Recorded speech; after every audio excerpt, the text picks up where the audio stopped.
Hello guys, welcome to thrill time. আজকের এই ভিডিওতে আমি তোমাদের জন্য সো নট ওয়ার্থ ইট ড্রামাটার পার্ট 3 নিয়ে এসেছি। তো যদি তোমরা এখনো পার্ট 1-2 না দেখে থাকো, তাহলে আমার কমেন্ট বক্সে কিংবা ডেসক্রিপশনে যাও, সেখানে আমি লিংক দিয়ে দিব। এছাড়াও তোমরা আমার প্লেলিস্টে গেলে সেখানে সবগুলো ভিডিওর পার্ট পেয়ে যাবে। তো গাইস, আর না কথা বাড়িয়ে চলো ডুব দেওয়া যাক ড্রামার গল্পে। এপিসোড 5 শুরু হলে আমরা দেখি বিকেলবেলা মিন্নি আর স্যাম প্রচন্ড ঝগড়া করছে। আসলে হয়েছেটা কি, মিন্নি একটা মোবাইল শপিং কন্টেস্টে পার্টিসিপেট করেছিল, তবে এই কন্টেস্টে ছিল নতুন মেম্বারসদের জন্য, কিন্তু মিন্নি পুরান মেম্বার ছিল, যার কারণে তার আইডি দিয়ে কন্টেস্টে পার্টিসিপেট করা পসিবল ছিল না। এজন্য সে স্যামের আইডি দিয়ে কন্টেস্টে পার্টিসিপেট করেছিল, আর সৌভাগ্যবশত সে জিতে গিয়েছে। এখন স্যামের কথা হলো আইডিয়া আমার ছিল, তাই জিতছিও আমি। পুরস্কার ছিল 6 স্টার হোটেলে এক রাত কাটানো। এখন তাদের এই ক্রিটিক্যাল সমস্যার কথা শুনে ট্যারিস বলে পুরস্কারটা অনলাইনে বেচে দে আর টাকা হাফ হাফ নিয়ে নে, কিন্তু না, এতে তারা রাজি না, তারা ওই হোটেলে যাবে। তো জিমি তখন বলে তাহলে কেন না তোমরা দুজনেই চলে যাও এক রাতের জন্য। মিন্নি তখন বলে আমার কি পাগলা কুত্তায় কামড়াইছে নাকি যে আমি ওর সাথে রুম শেয়ার করবো। স্যাম তখন বলে হ্যাঁ, আমি তো মনে হয় মরে যাচ্ছি তোর সাথে যাওয়ার জন্য। হ্যান্স তখন একটা ভালো বুদ্ধি দেয়, সে বলে যেহেতু এটা কাপল রুম, তাই তোমাদের মধ্যে যে সবার আগে একজন পার্টনার নিয়ে আসবে সেই যাবে হোটেলে। এটা শুনে এরা দুজন বলে হ্যাঁ আমরা রাজি। ট্যারিস বলে দেখে নিও সবাই, কাউকে এরা দুজনই যাবে একসাথে ওইখানে। তো এই টাইমে এবার বৃষ্টি হচ্ছিল। জিমি তখন একটা ছাতা নিয়ে সেই জায়গায় যায় যে জায়গায় C1 পার্ট টাইম জব করত। আসলে সে এখানে C1 কে নিতে এসেছিল, কারণ এখন সেও C1 কে পছন্দ করতে শুরু করেছে। এরপর যখন ভিতর থেকে C1 বেরিয়ে আসে, তখন সে C1 কে দেখে এমন ঢং করতে থাকে যে আরে তুমি এখানে, আমি তো জানতামই না তুমি এখানে কি করছো। C1 তাকে উল্টো জিজ্ঞেস করে তুমি এখানে কি করছো। জিমি বলে আমি একটু হাঁটতে আসছিলাম। C1 বলে এত বৃষ্টির মধ্যে। জিমি বলে হ্যাঁ, তুমি এখানে কি করছো। C1 বলে তুমি কি গাধা নাকি, এটা তো সেই জায়গায় যে জায়গার মধ্যে তুমি অজ্ঞান হয়ে পড়ে গেছিলে আর তারপর পটির জন্য তোমাকে হসপিটালে যেতে হয়েছিল। আমি এখানে পার্ট টাইম জব করি, তুমি জানো না। জিমি বলে ও আচ্ছা আচ্ছা। এরপর সে এক্সাইটেড হয়ে তার ছাতা বের করে বলে তুমি কি এখন হোস্টেলে যাবা, চলো একসাথে যাই। C1 তখন বলে আমার কাছে ছাতা আছে। বেচারা জিমি একটু আপসেট হয়ে যায়, যেই জন্য আসছিল সেটা আর হলো না। তো জিমির ইয়া বড় ছাতা দেখে C1 বলে তোমার ছাতা এত বড় কেন, কাউকে নিতে আসছিল নাকি। জিমি বলদটা শরম পেয়ে বলে আরে না না, আমেরিকাতে সব ছাতাই এরকম দাব্বা মার্কা বড়। এরপর C1 বলে আচ্ছা তুমি হোস্টেলে যাও, আমার সুপারমার্কেটে কিছু জিনিসপাতি কিনতে হবে। এই বলে C1 সেখান থেকে চলে যায়। তখন আবার রাস্তা দিয়ে কার্সন যাচ্ছিল, সে রাস্তায় জিমিকে দেখে তার ছাতায় চলে আসে আর বলে তুই কি হোস্টেল যাচ্ছিস। জিমি বলে হ্যাঁ। কার্সন বলে তাহলে চল আমাকে নিয়ে যা। কার্সন ও জিমির দাব্বা মার্কা ছাতা দেখে বলে এত বড় ছাতা কেন, কাউকে কি নিতে আসছিলি নাকি। বলদ জিমিটা আবারও বলে না না। তো তখন আবার রাস্তা দিয়ে হিউনমিন যাচ্ছিল, সে দেখে জিমি কার্সনের সাথে যাচ্ছে। এটা দেখে সে একটু অবাক হয়ে বলে তাহলে কি জিমি কার্সনকে নিতে গিয়েছিল। এরপর হোস্টেলে গিয়ে হিউনমিন জিমির কাছে যায় আর তাকে বলে জিমি আমার ছোট ভাই, আমি জেনে গিয়েছি তুই কাকে পছন্দ করস, আর পছন্দ করস বললেই তো ছাতা নিয়ে ওকে নিতে গিয়েছিলি। এসব শুনে জিমি তো অবাক, এই বেটা কেমনে জানলো আমি যে C1 রে পছন্দ করি। হিউনমিন তখন বলে সবই ঠিক আছে, কিন্তু এমন মেয়েকে কেন চুজ করলি যার আগে থেকে বয়ফ্রেন্ড আছে। এটা শুনে জিমি অবাক হয়ে বলে ওর বয়ফ্রেন্ড আছে। হিউনমিন বলে জানোস না কার্সনের যে বয়ফ্রেন্ড আছে। এটা শুনে জিমি একটু রিল্যাক্স হয় আর মনে মনে বলে ও আচ্ছা, তো গাধাটা কার্সনের কথা বলছিল। এরপর সে হিউনমিনকে বলে না আমি কার্সনকে লাইক করি না। হিউনমিন তখন বলে কার্সন না তো কি C1 নাকি। এখন এটা শুনে জিমি ভয় পায় বলে না কার্সনই, মানে আর কি আসলটা বলতে ভয় পায় এই কারণে নকলটাই বলে দিছে। তো হিউনমিন এটা শুনে বলে ওকে আমি হেল্প করব তোর আর কার্সনকে এক হতে। জিমি বলে না থাক লাগবে না, ওর যেহেতু বয়ফ্রেন্ড আছে। এই বলে সে চলে যায়, কিন্তু হিউনমিন মনে মনে ভেবে নেয় সে এই ভোলাভালা ছেলে জিমির ভালোবাসাকে পাইয়ে দিবেই। আর তাই সে পরদিন সকালবেলা C1 এর সাথে কথা বলতে যায়। সে বলে আজকের রাতটা কারো স্পেশাল রাত হতে পারে, আর তাই আজকে ডিনারে তুই অমুক রেস্টুরেন্টে চলে আসবি। C1 এসব শুনে বলে কি, আসল কাহিনী খুলে বলো। হিউনমিন বলে আজকে দুই ভালোবাসার মানুষ এক হতে যাচ্ছে। C1 বলে কে কার ভালোবাসার মানুষ। হিউনমিন বলে আসলে ওই জিমি। এইটুকু বলতেই সেখানে ট্যারিস চলে আসে আর হিউনমিনকে বলে তুই এবার হোস্টেল থেকে বিদায় হ। হিউনমিন বুঝে না এখন এইটার আবার কি হইছে, তাই সে C1 কে আধা কথা বলেই ট্যারিসের কাছে চলে যায়। হিউনমিন ট্যারিসকে জিজ্ঞেস করে কি হইছে, তুই আবার হোস্টেলে থাকা শুরু করবি কেন, তুই তোর গার্লফ্রেন্ডের বাসায় তো ঠিক আছিলি। ট্যারিস তখন বলে না আমাদের ব্রেকআপ হয়ে গিয়েছে, আর এটার পিছনে কারণ হলো ও একটা কুত্তারও দাম দেয় কিন্তু আমারে দেয় না। হিউনমিন তখন একটু খোঁচা মেরে বলে হ্যাঁ এমনটা তো হওয়ারই ছিল, নিজের বন্ধুর ক্রাশে চুরি করলে এমনই হয়। এখন হিউনমিনকে তো হোস্টেলে থাকতে হবে, তাই সে ট্যারিসকে অনেক বোঝাতে থাকে যে শোন, জুরি একটা ভালো মেয়ে, দেখবি সব একদম ঠিক হয়ে যাবে। প্রেম প্রীতিতে এরকম দুই একটু ঝগড়া তো লাগেই, এই জন্য কি তুই ব্রেকআপ করে চলে আসবি নাকি? কিন্তু টেরিস বলে না, তুই এখন বের হ হোস্টেল থেকে, আমি আর জুরির বাসায় থাকবো না। এবার তো হিউনমিন অনেক প্যারায় পড়ে যায়। এবার সে কি করবে? তার মাথায় তখন আইডিয়া আসে, কেননা সে জুরির বাসায় গিয়ে তাকে একটু মানানোর চেষ্টা করে টেরিসের জন্য। তো যেই ভাবনা সেই কাজ। হিউনমিন জুরির বাসায় যায় আর বলে, জানো ট্যারিস তোমার দুঃখে খাওয়া দাওয়া বন্ধ করে দিছে। জুরি বলে, এটা কোনো নতুন কিছু না, সব পোলারাই আমার সাথে ব্রেকআপ করার পর এরকম করে, আবার 2 দিন পরে অন্য জায়গায় টাঙ্কি মারে। হিউনমিন তখন বোঝা যে আরে তুমি কেন বুঝো না, ও তোমারে অনেক বেশি ভালোবাসে। তো এইসব কথায় কথায় হিউনমিন জুরির কুকুরটাকে কোলে নেয়। তখনই জুরি কিউট করে বলে ওঠে, বদমাইশ। এখন গালি শুনে তো হিউনমিন অবাক, কি তুমি আমার গালি কেন দিলা? জুরি বলে, আরে না না, আমার কুকুরটার নাম বদমাইশ। হিউনমিন তখন বলে, কিন্তু এটা তো একটা গালি। জুরি তখন বলে, হ্যাঁ এটা কোরিয়ান ল্যাঙ্গুয়েজে একটা গালি, বাট ফ্রেঞ্চ ল্যাঙ্গুয়েজে এটার মানে হলো সুন্দর বাচ্চা। তো হিউনমিন একটু অবাক হয়ে বলে, ও আচ্ছা আচ্ছা।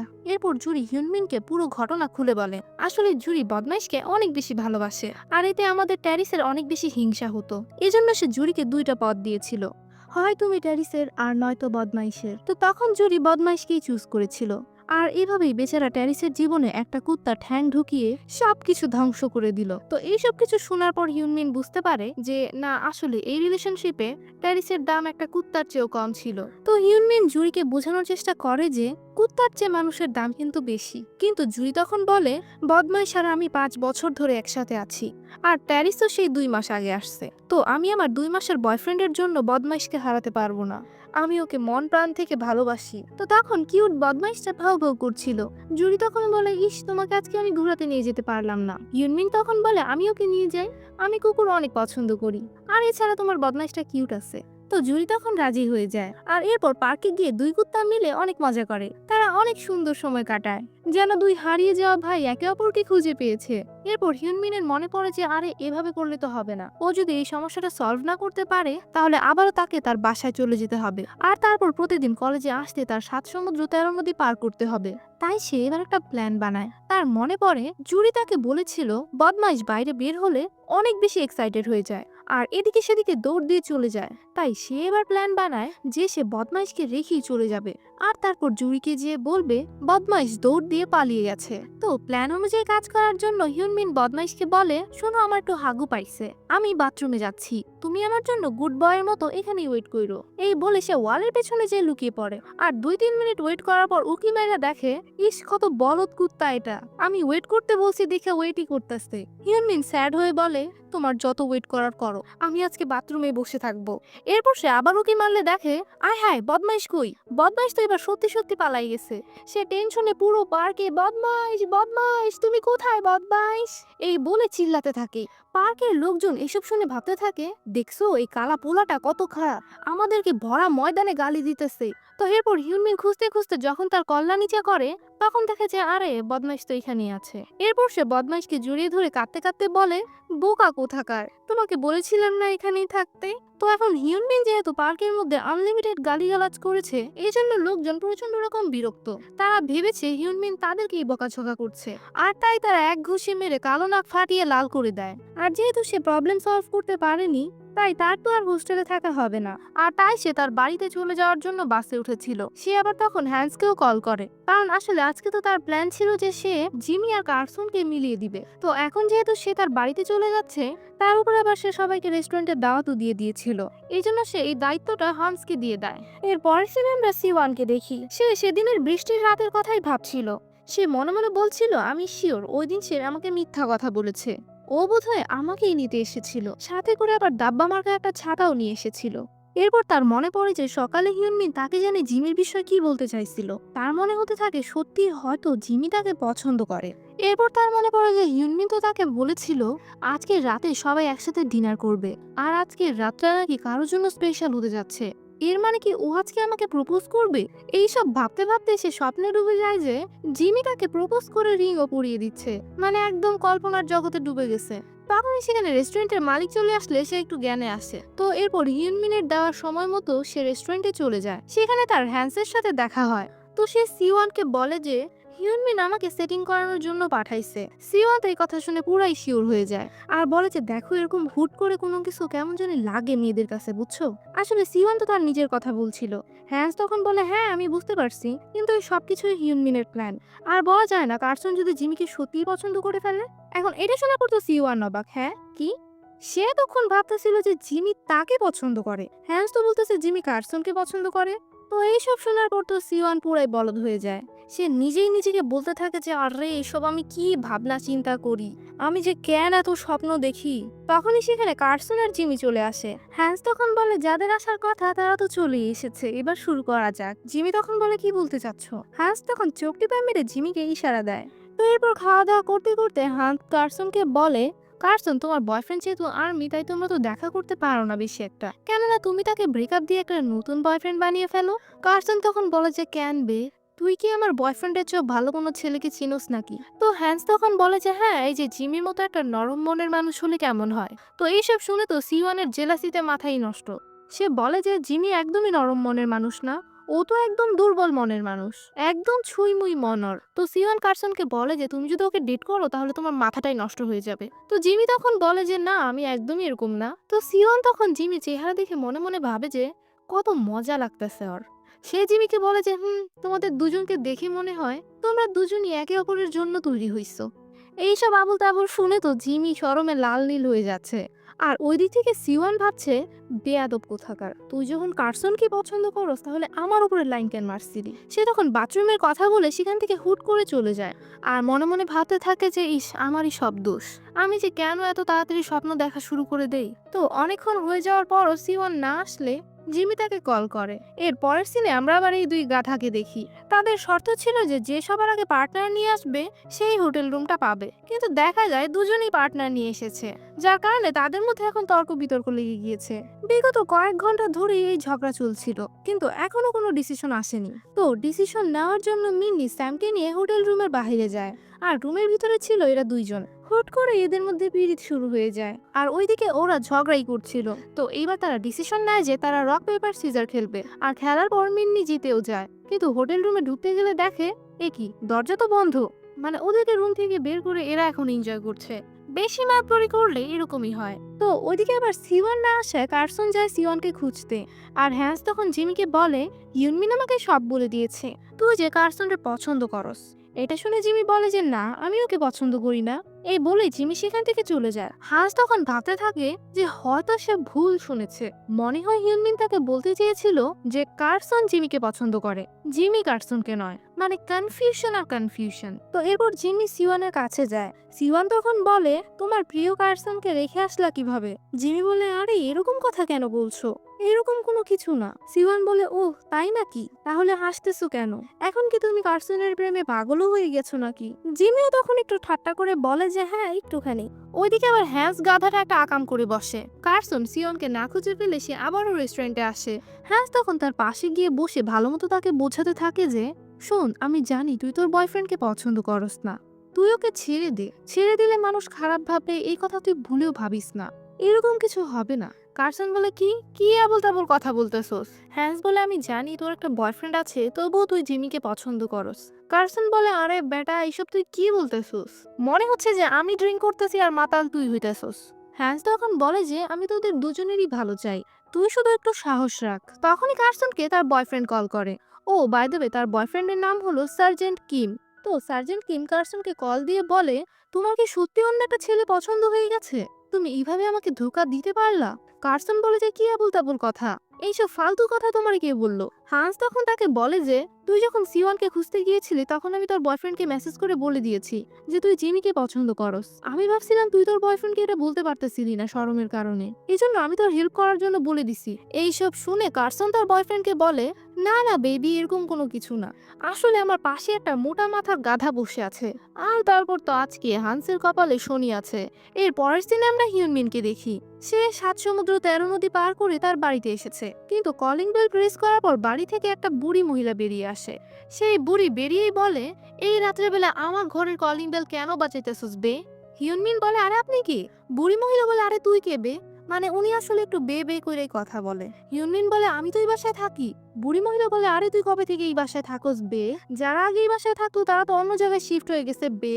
হিউনমিন তো এটা শুনে অবাক হয়ে বলে কোথায় গেছে? বুড়ি বলে আমি কি জানি বে? হিউনমিন বলে আপনি কেন জানেন না? বুড়ি মহিলা বলে আমি কি তোর বাপের চাকর নাকি বে? সব সময় রাস্তা থেকে কোনো না কোনো একটা ফকির চলে আসে আমার মাথা নষ্ট করার জন্য। বেচারা হিউনমিন। এরপর হিউনমিন তার মাকে কল করে আর বলে মা আপনি আমাকে না বলে কিভাবে বাসা চেঞ্জ করে ফেলতে পারেন? তার মা তখন বলে যে তোরে তো আমি কল দিছিলাম, তুই কল ধরস নাই। আর এখন হিউনমিনের মা যে জায়গায় শিফট হয়েছে ওই জায়গা তার কলেজ থেকে এখন আরো 1000 কিলোমিটার দূরে। মানে কাম সারছে। ওই বাসা থেকে সে যদি কলেজে আসতে চায় তাহলে তাকে এবার 2 দিন আগে রওনা দিতে হবে কলেজে পৌঁছানোর জন্য। তো তার মার সাথে কথা শেষ হওয়ার পর তার কাছে রেস্টুরেন্ট থেকে একটা কল আসে আর সে জানতে পারে তার সব হারামি বন্ধুরা ভালো মতো খাবার টাবার গিলে টিলে এখন বাসায় চলে গিয়েছে আর একজনও বিল ভরার নামও নেয় নাই। আর যেহেতু হিউনমিনি টেবিলটা বুক করেছিল তাই সব টাকা এখন তাকে দিতে হবে। আর বিলও আসছে পুরো 1,80,000 ওয়ান। মানে এক একজন কি খাওয়াটাই না খাইছে। তো ওইদিকে আবার দেখা যায় সিওয়ান কষ্টে দুঃখে অনেক বেশি ড্রিঙ্ক করছে আর বারবার খালি জিমিকে খুঁচে মারা কথা শোনাচ্ছে কার্সনকে নিয়ে। সে ড্রিঙ্ক করে এতই মাতাল হয়ে গিয়েছিল যে সে জিমিকে জিজ্ঞেস করেই ফেলে যে কার্সনের মধ্যে এমন কি আছে যে তুমি তাকে পছন্দ করো আর আমার মধ্যে কি নাই যে তুমি আমাকে পছন্দ করো না? সে বলে যে আমি সবসময় কাজ কাম করি বলে তো আমাকে এমন লাগে, আর নয়তো ওইরকম সাজুগুজু করে থাকলে আমিও অনেক সুন্দর একটা মেয়ে। এরপর সে জিমিকে বলে তুমি অনেক বেয়াদব একটা পোলা, তুমি আমারে বোকা বানাইছো। জিমি বলে কই কেমনে? এরপর সিওন তার মনের কথা বলেই দেয়। সে বলে তুমি যে ওই দিন বৃষ্টির মধ্যে ছাতা নিয়ে এসেছিলে আমি ভেবেছিলাম তুমি আমার জন্য ছাতা নিয়ে এসেছো। আমি ভেবেছিলাম তুমি আমাকে পছন্দ করো আর এজন্য আমি অনেক বেশি এক্সাইটেড হয়ে গিয়েছিলাম। আমার এটা ভেবে অনেক বেশি ভালো লেগেছিল যে কেউ আমাকেও পছন্দ করে, কারণ আমার সাথে এরকম কিছু আগে কখনো হয়নি। সিওয়ানের এসব কথা শুনে জিমি ভাবনায় পড়ে যায়। এরপর নেক্সট সিনে দেখা যায় সকালবেলা সিওয়ান ঘুম থেকে উঠে দেখছে সে একটা হোটেল রুমে আছে। বিছানার পাশের সাইডটা দেখার পর সে বুঝতে পারে তার পাশে কালকে রাতে কেউ ঘুমিয়েছিল। সে ভাবতে থাকে এটা জিমি ছিল। টেনশনে সে অর্ধেক হয়ে যাচ্ছিল যে কালকে রাতে তাদের মধ্যে কি হয়েছে। সাইডে তাকাতে দেখে বাথরুমে কে জানি গোসল করছে। বাথরুমে নিশ্চয়ই জিমি আছে। তখনই সে রেডি হতে ধরলে খাটের চিপা থেকে কার্সন পোকের মতো বের হতে থাকে। আসলে তার পাশে জিমি নয় বরং কার্সনই ঘুমাইছিল। ওই বলকটা বেডের উপরে ঘুমাইতে ঘুমাইতে কখন যে ঠাস করে নিচে পড়ে গেছিল তার নিজেরও মনে নাই। তখনই রুমে জিমি চলে আসে। এবার সিওয়ান একটু শান্তির নিঃশ্বাস নেয় যে না রাতে কোনো কিছুই হয় নাই। আর সাইডের বাথরুম থেকে মিন্নি বেরিয়ে আসে। এসব কিছু দেখে সিওয়ান বলে এই হোটেলে আমরা কখন আসলাম? মিন্নি তখন বলে আরে বুঝতে পারছি তুই কালকে ড্রিঙ্ক করার পর রাতের সব ঘটনা ভুলে গেছস। আসলে রাতের বেলা হয়েছিল কি, রাত্রের 3টা বেজে গিয়েছিল কিন্তু হোটেল রুমের বাহিরে এরা দুইজন তখনও ঝগড়াই করছিল। তখনই আবার জিমি সিওয়ানকে কোলে করে হোটেলে নিয়ে আসে আর 2টা রুম বুক করতে চায়। আসলে সিওয়ান মাতাল হয়ে একদম ঘুমিয়ে গিয়েছিল আর তাদের হোস্টেলটাও অনেক দূরে ছিল, এজন্য এখন তারা হোস্টেলে যেতে পারতো না। তাই জিমি তার জন্য একটা রুম আর সিওয়ানের জন্য একটা রুম বুক করতে এসেছিল। তখন এদেরকে দেখার পর আবার 2টা রুমের মধ্যে সব গার্লসরা একটা রুমে চলে যায় আর সব বয়েজরা একটা রুমে চলে যায়।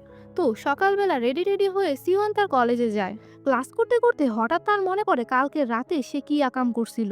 রাতে সে জিমিকে বলেছিল আমি তোমাকে বিয়ে করব না। জিমি তখন বলেছিল দেখো আমাকে জীবনে বিয়ে তো করতেই হবে। এখন তুমি যদি আমার পাশে কোনো একটা মেয়েকে সহ্য না করতে পারো তাহলে আমি কি করব?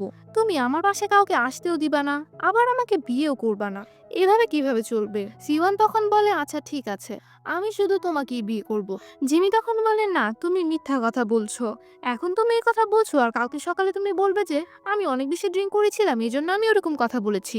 সিওয়ান তখন বলে আরে না বাবা আমি এসব কথা বলবো না, দাঁড়াও প্রমাণস্বরূপ আমি তোমার হাতে লিখে দিব। এরপর সিওয়ান তার হাতে লিখে দিয়েছিল যে সিওয়ান জিমিকে বিয়ে করবে। হুট করে ক্লাসে এই কথা মনে পড়ার পর সে চিল্লায় উঠে পুরো ক্লাসের সামনে। এখন সে জিমির সামনে কিভাবে যাবে? সে শরমে ভাবতে থাকে সে জিমিকে আর জীবনে মুখ দেখাতে পারবে না। ওইদিকে জিমি তার হাতের মধ্যে এই লেখা দেখে মুচকি মুচকি হাসতে থাকে। তো গাইস ড্রামাটা এই পর্যন্ত দেখার পর তুমি যদি ড্রামাটা একটু হলেও পছন্দ করে থাকো তাহলে ভিডিওটাতে লাইক করে দিও আর থ্রিল টাইমকে সাবস্ক্রাইব করে দিও। আর ড্রামাটা তোমার ফ্রেন্ডসদের সাথে শেয়ার করে তাদেরকেও একটু মজা নেওয়ার সুযোগ করে দিও। এরপর আমাদের একটা পাস্টার সিন দেখানো হয়। জিমি যখন সিওয়ানকে কোলে নিয়ে হোটেলের দিকে যাচ্ছিল তখন কেউ একজন দূর থেকে জিমির ছবি তুলেছিল। এখানে এই এপিসোডটা শেষ হয়ে যায়। এরপর নেক্সট এপিসোডে দেখা যায় সিওয়ান দুপুরে বসে বসে খাওয়া দাওয়া করছে, তখনই সেখানে জিমি আসে। ওই দিনের ঘটনার কারণে এখন জিমিকে সে দেখলেই একটু আনকমফোর্টেবল ফিল করে। স্বাভাবিক বিষয়, যে আকামটা করছে ও। তো জিমি তখন একটু পিরিত লাগানোর জন্য সিওয়ানের কাছে গিয়ে বলে, কি খাচ্ছ, আমি কি খেতে পারি? এই বলে সে চামচ দিয়ে খেতে শুরু করে। তো তখন সিওয়ান জিমির বাম হাতটা দেখে আরো বেশি আনকমফোর্টেবল ফিল করতে থাকে। আর তখনই জিমি সেই কথাই তুলে যে, সিওয়ান তুমি যে আমার হাতে লিখেছিলে। এটুকু বলতেই সিওয়ান বলে, আরে ওটা কোনো কিছু না। আমি যখন অনেক বেশি ড্রিঙ্ক করে ফেলি তখন যেখানে সেখানে যে কোনো কিছু লিখে ফেলি। সে আরো বলে যে এটাকে ধুয়ে ফেলো, কেউ যদি এটা দেখে ফেলে তাহলে তো কি না কি ভেবে ফেলবে। তখনই সেখানে মিন্নি আর কার্সন চলে আসে। কার্সন তো কিমচি ফ্রাইড রাইস দেখে আর কোনো কথা নাই, সোজা খাওয়া শুরু করে দেয়। আর মিন্নি সিওয়ানকে বলে, শোন সিওয়ান, তুই কালকে তোর পার্ট টাইম জবে না যা, এর বদলে তুই আমাদের সাথে চলে আয়। আসলে হয়েছে কি, কার্সনের বয়ফ্রেন্ড হলো একজন আর্মি, যার নাম সার্জেন্ট কিম। তো সার্জেন্ট কিমকে তার সিনিয়র্সরা বলেছে সার্জেন্ট কিম যাতে তাদের জন্য একটা ব্লাইন্ড ডেট ফিক্স করে দেয়। তো মিন্নি বলে যে সার্জেন্ট কিমের সিনিয়রের জন্য ব্লাইন্ড ডেট হিসেবে কেননা তুই চলে আয়। কিন্তু কার্সন তখন বলে যে সিনিয়র্সরা বলেছে তারা কোরিয়ান নয় বরং ফরেনার গার্লস পছন্দ করে। তো তখন জিমি খাওয়া দাওয়া শেষ হয়ে গেলে সে বলে, আমি থালা বাসন ধুয়ে দিচ্ছি। এই বলে সে তার শার্টের হাতা উপরে উঠাতে গেলে সিওয়ান তার হাত ধরে ফেলে, কারণ শার্টের হাতা উপরে উঠালেই সিওয়ানের আকামটা বের হয়ে যাবে। তাই সিওয়ান বলে যে না না, আমি ধুয়ে দিচ্ছি। তো তাদের তো রং ঢং দেখে মিন্নি আর কার্সন বলে, কি তোরা নয়া নয়া প্রেমিক প্রেমিকার মতো প্রেম শুরু করছস? আমি ধুয়ে দিচ্ছি বেবি, না আমি ধুয়ে দিচ্ছি। এগুলা কি, তোরা কি একে অপরকে ডেট করতেছিস নাকি? সিওয়ান বলে যে না না। তো তাদের এই কারাকারির মধ্যে সিওয়ান জিমি শার্টের হাতা নিয়ে এতই টানাটানি করছিল যে পুরো শার্টের হাতাই খুলে আসে। এইসব দেখে তো এরা সবাই অবাক, এটা কোন ধরনের প্রেম চলছে। জিমি তখন বলে, আর ব্যাপার না, এভাবে হাতাটা আরো বেশি কুল লাগতেছে, এখন থালা বাসন ধুতে আরো ইজি হয়ে গেল। এ বলে সে থালা বাসন ধোয়ার জন্য যায়। তো হাতের মধ্যে কিন্তু লেখাটা ছিল না, তাই সিওয়ান মনে মনে ভাবে যে ছাগলটা তো তার হাত থেকে লেখাটা মিশিয়েই ফেলেছিল, তবুও আমার সাথে ফাইজলামি করতেছিল। তাই এইসব ফাইজলামি দেখে সেও এবার প্ল্যান করে যে সে এখন জিমিকে জেলাস ফিল করাবে। তাই সে মিন্নি আর কার্সনকে বলে, সোলজার্স আমার অনেক পছন্দ, আমিও ইয়াং হট সোলজার্স ছেলেদের সুগন্ধ নিতে চাই, এজন্য তোরা আমাকে নিয়ে যা, আমি সেই সোলজারের সাথে ব্লাইন্ড ডেট করব। আমি বলে দিব যে আমি একটা জাপানিজ মেয়ে, এছাড়া আমি একটু জাপানিজও পারি, আর বলবো আমার নাম হলো ইউশিকি গেশিকি। তো এরপর প্ল্যান মতো কালকে সকালবেলা সবাই গাড়িতে উঠে বসে। আর আজকে সিওন একটু সেজে গুজে এসেছিল। তো মিন্নি তখন তাকে দেখে বলে, সবসময় এরকম একটু সেজে গুজে থাকবি। সিওন তখন চাপা মেরে বলে, আরে সবসময় এরকম সেজে গুজে থাকলে তো সব ছেলেরা পাগল হয়ে যাবে। জিমি তখন মনে মনে ভাবে, ও কি আজকে এত সুন্দর করে সেজে এসেছে সোলজার পাঠানোর জন্য? ওই দিক থেকে সিওয়ান মনে মনে ভাবে, জিমি আবার কেন এত সুন্দর করে সেজে এসেছে? ও কি কোনো লেডি সোলজারকে পটাবে নাকি? জিমি মনে মনে ভাবে, তুমি যে ব্লাইন্ড ডেটে যে আমাকে জেলাস ফিল করতে যাচ্ছ আমি এটা জানি। ওই দিক থেকে সিওয়ানও মনে মনে ভাবে, প্রথমে তুমি আমার সাথে ফাইজলামি করছিলে না, এখন আমার পালা। তো এরপর তারা সেখানে পৌঁছালে মিন্নি তো অনেক এক্সাইটেড। সে ভাবছে কে ড্রামায় যে এত সুন্দর সুন্দর হ্যান্ডসাম ছেলে সোলজার্সদেরকে দেখায়, আজকে সে ওইখানে গেলে ওইরকমই হ্যান্ডসাম সোলজার্স খুঁজে পাবে। আর সে প্ল্যানও বানাইছে ওইখান থেকে কোনো একটা সোলজারকে সে পটিয়েও নিবে। কার্সন বলে, আসলে ভিজিটার্সরা এখানে যদি আসতে চায় তাহলে আগে তাদের নামটা দিতে হয়। তো এই জন্য কার্সন তার, মিন্নি আর সিওনের নাম দিয়েছিল, কারণ প্ল্যান হয়েছিল তারা তিনজনই যাবে। আর হুট করে যেহেতু জিমি তাদের সাথে চলে এসেছে, এজন্য ভিজিটার্স লিস্টে তার নাম নেই, আর তাই সে ভিতরে ঢুকতে পারবে না। এজন্য কার্সন জিমিকে সরি বলে। তো জিমি তখন বলে, আচ্ছা সমস্যা নেই, আমি এইখানেই তোমাদের জন্য ওয়েট করব, তোমরা যে ঘুরে আসো। তো এরপর এরা তিনজন ভিতরে যায়। এটা হলো কার্সনের বয়ফ্রেন্ড সোলজার কিম। তো মিন্নি কিন্তু এটা ভেবে অনেক বেশি এক্সাইটেড ছিল যে এখানে কে ড্রামার মতো হ্যান্ডসাম বডি শডিওয়ালা ছেলেরা থাকবে। কিন্তু আফসোসের বিষয় হলো এখানকার একজনও হ্যান্ডসাম না, এক একজনের থোবরা মুরগির ডিমের মতো। এরা হলো সোলজার কিমের সেই সিনিয়র যারা ব্লাইন্ডেড করতে চেয়েছিল। তো মিন্নি এই ডিমের মতো লোকদেরকে দেখে বলে, আপনারা তো দেখতে কে ড্রামার হ্যান্ডসাম ছেলেদের মতো একদমই না। এটা শুনে বলদ ডিম দুইটা 32 দাঁত বের করে ভ্যাকাতে থাকে। হঠাৎই তখন মিন্নির নজর পড়ে একটা হ্যান্ডসাম সোলজারের উপরে। আর এই পুরোকে দেখে মিন্নি পুরাই ফিদা। ও এবার একেই পটিয়ে ডেটে যাবে। সে ছেলেটার সামনে যেয়ে বসে তাকে বলে, আই হাই, তুমি এত হ্যান্ডসাম কেন? আমি তোমার মতো এত হ্যান্ডসাম ছেলে জীবনে দেখি নাই। সে ছেলেটাকে বলে, আমাকে স্যালিউট মারো। ছেলেটা তাকে স্যালিউট দিলে সে তো এবার আরো প্রেমে পড়ে যায়। ওইদিকে এবার সিওয়ানের সাথে এই ডিম কথা বলছিল। তো ডিম তাকে জিজ্ঞেস করে, তুমি কোন দেশ থেকে এসেছো? সিওয়ান মিথ্যা কথা বলে যে আমি জাপান থেকে এসেছি। এখানে ডিম তার সাথে অনেক বেশি পীড়িত করার চেষ্টা করছিল, কিন্তু সিওনের চেহারা দেখেই বোঝা যাচ্ছিল সে মোটেও ইন্টারেস্টেড না। সে অনেক বেশি আনকমফোর্টেবল ফিল করছিল। এই বিষয়টা ডিম বুঝতে পারে। সে তখন সিওনকে জিজ্ঞেস করে, আমি কি সুন্দর না দেখতে, এজন্য কি তুমি আমাকে পছন্দ করছো না? সিওন বলে হ্যাঁ। এটা শুনে তো সবাই অবাক। তখন সিওন বলে যে না, মানে এরকম কিছু না। সার্জেন্ট কিম তখন কার্সনকে আস্তে করে বলে, তোমার আনা এই মেয়েটা এভাবে কেন কথা বলে? কার্সন বলে, তোমার আনা বুইড়া বেড়াকে দেখো একবার, ইন্দুরের মতো চেহারা। তখনই সেখানে একটা লেডি সোলজার চলে আসে, সাথে করে জিমিকেও নিয়ে এসেছিল। লেডি সোলজার তখন বলে, রুলস মানা অনেক জরুরি, কিন্তু এই ছেলেটা তার ফ্রেন্ডসদের সাথে ঘুরতে এসেছিল। সবাই ঢুকতে পেরেছে, কিন্তু ও নাম না দেওয়ার কারণে ঢুকতে পারেনি। এটা সত্যিই অনেক আনফেয়ার, তাই আমি তাকে ভিতরে নিয়ে আসলাম। লেডি সোলজার জিমিকে বলে, আমি তোমাকে বাহিরে দেখলাম, আর তুমি এত হ্যান্ডসাম যে তোমাকে আমার ভিতরে নিয়ে আসতে হলো। এসব কিছু শুনে সিওয়ান অনেক বেশি জেলাস। ওইদিকে মিন্নির রং ঢং দেখে ছেলেটা বলে, আই এম এক্সট্রিমলি সরি, আমার গার্লফ্রেন্ড আছে। আর এটা শোনার পরও বেহায়া মিন্নি তার সাথে রং ঢং করা বাদ দেয় না।